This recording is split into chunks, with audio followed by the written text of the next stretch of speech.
Selamat malam Bapak Ibu Tutor Universitas Terbuka. Perkenalkan, nama saya Elisius Restujaya. Saya dari Prodi Administrasi Negara. Saya di sini untuk melakukan video dokumentasi jawaban saya dari tugas pengembangan organisasi. Saya berdomisili Palangkaraya, Kalimantan Tengah, dari UPBJJ Palangkaraya. Di sini saya ambil contoh organisasi saya ambil adalah Badan Pengelola Keuangan dan Aset Daerah Kota Palangkaraya yang bertempatan di Jalan Cirikriwut nomor 98. Merupakan lembaga pemerintah daerah yang berperan sebagai pengelola keuangan dan aset daerah. BPKAD bertugas untuk menyusun anggaran, melakukan penatausahaan keuangan serta mengelola aset daerah secara transparan dan akuntabel. Struktur organisasi terdiri dari kepala badan, sekretariat badan, badan anggaran, bidang pembendaharaan, bidang akuntansi, bidang pengelolaan aset, kelompok jabatan fungsional, dan kelompok jabatan pelaksana. Mengapa perlu adanya perubahan? Pertanyaannya. Badan Pengelola Keuangan dan Aset Daerah atau BPKAD Kota Palangkaraya perlu melakukan perubahan sebagai bagian dari upaya untuk menyesuaikan diri dengan dinamika, regulasi, perkembangan teknologi informasi, dan tuntutan tata kelola pemerintahan yang semakin transparan. Perubahan ini menjadi penting karena peran BPKAD sangat strategis dalam mengelola keuangan dan aset daerah yang merupakan fondasi utama bagi pembangunan dan pelayanan masyarakat. Yang kedua, mengapa perubahan perlu dilakukan? Perubahan dilakukan untuk meningkatkan efisiensi birokrasi dan kinerja organisasi melalui penyesuaian struktur organisasi seperti yang tercantum dalam Peraturan Wali Kota Palangkaraya Nomor 31 Tahun 2024. BPKAD dapat menyelaraskan tugas dan fungsi agar lebih berfokus dan adaptif. Perubahan ini mencakup penguatan koordinasi antar bidang, optimalisasi sumber daya manusia, serta penyempurnaan sistem kerja yang berbasis kinerja. Struktur yang lebih tepat memungkinkan pelayanan keuangan dan aset berjalan lebih cepat, akurat, dan minim kesalahan administrasi. Kemudian pertanyaan adalah, faktor-faktor apa saja yang mendorong Badan Pengelolaan Keuangan dan Aset Daerah Kota Palangkaraya untuk melakukan perubahan? Yang pertama, secara internal, salah satu faktor utama adalah untuk kebutuhan meningkatkan efisiensi dan efektivitas kerja dalam pelaksanaan tugas sehari-hari BPKAD atau Badan Pengelola Keuangan dan Aset Daerah. Struktur organisasi yang kurang fleksibel atau tidak sesuai dengan beban kerja juga menjadi alasan pentingnya perlunya perubahan. Misalnya bidang-bidang yang menangani pembendaharaan atau pengelolaan aset seringkali menjadi beban kerja tinggi, sementara sumber daya yang tersedia terbatas atau belum dikelola dengan baik. Dari sisi eksternal, perubahan regulasi dari pemerintah pusat menjadi faktor dominan yang mendorong BPKAD harus menyesuaikan diri. Pemerintah pusat melalui Kementerian Dalam Negeri, Kementerian Keuangan, dan BPK terus memperbaharui peraturan mengenai pengelolaan keuangan daerah seperti Peraturan Menteri Dalam Negeri tentang penyusunan APBD. Pada tahun 2021, BPKAD Kota Palangkaraya mengalami perubahan struktur organisasi yang lebih terperinci dan terfokus pada bidang-bidang spesifik seperti anggaran, pembendaharaan, akuntansi, dan pengelolaan aset.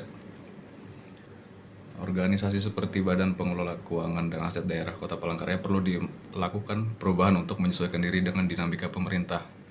Ke pertanyaan selanjutnya, model diagnosis apa sih yang cocok digunakan untuk Badan Pengelolaan Keuangan dan Aset Daerah? Model diagnosis yang cocok digunakan oleh Badan Pengelolaan Keuangan dan Aset Daerah yang temuan yang saya dapat mengarah pada model McKinsey 7S.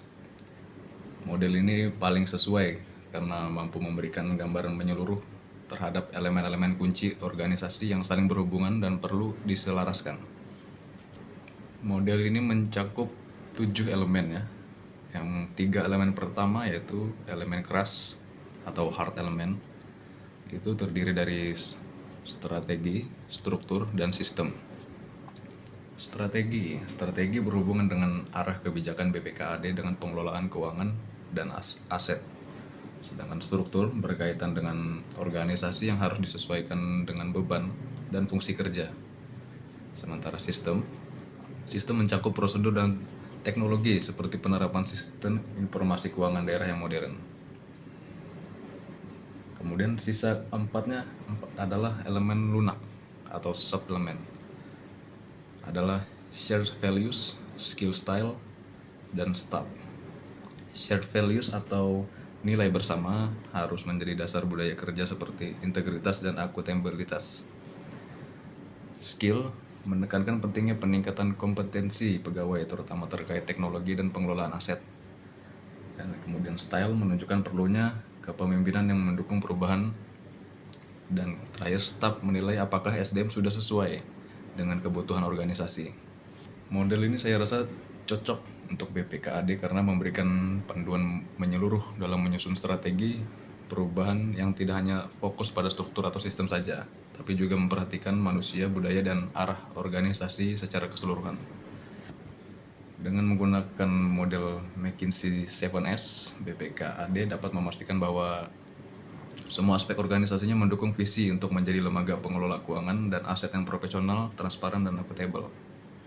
Kemudian pertanyaan terakhir adalah model pengelolaan perubahan apa yang paling cocok digunakan untuk BPKAD? Menurut hasil temuan, model pengelolaan perubahan yang paling cocok digunakan BPKAD Kota Palangkaraya adalah model perubahan Kurt-Lewin karena model ini sederhana, terstruktur dan sesuai organisasi pemerintahan yang cenderung birokratis. Kurt-Lewin adalah seorang psikolog sosial asal Jerman yang dikenal sebagai salah satu tokoh pendiri dalam bidang psikolog sosial dan pelopor teori perubahan organisasi. Lewin terkenal menggunakan model perubahan 3 tahap atau 3-step change model yang meliputi unphrasing, changing, dan rephrasing. Model ini digunakan secara luas dalam manajemen perubahan organisasi termasuk di sektor pemerintahan dan pelayanan publik. Bagaimana penerapannya pada BPKAD?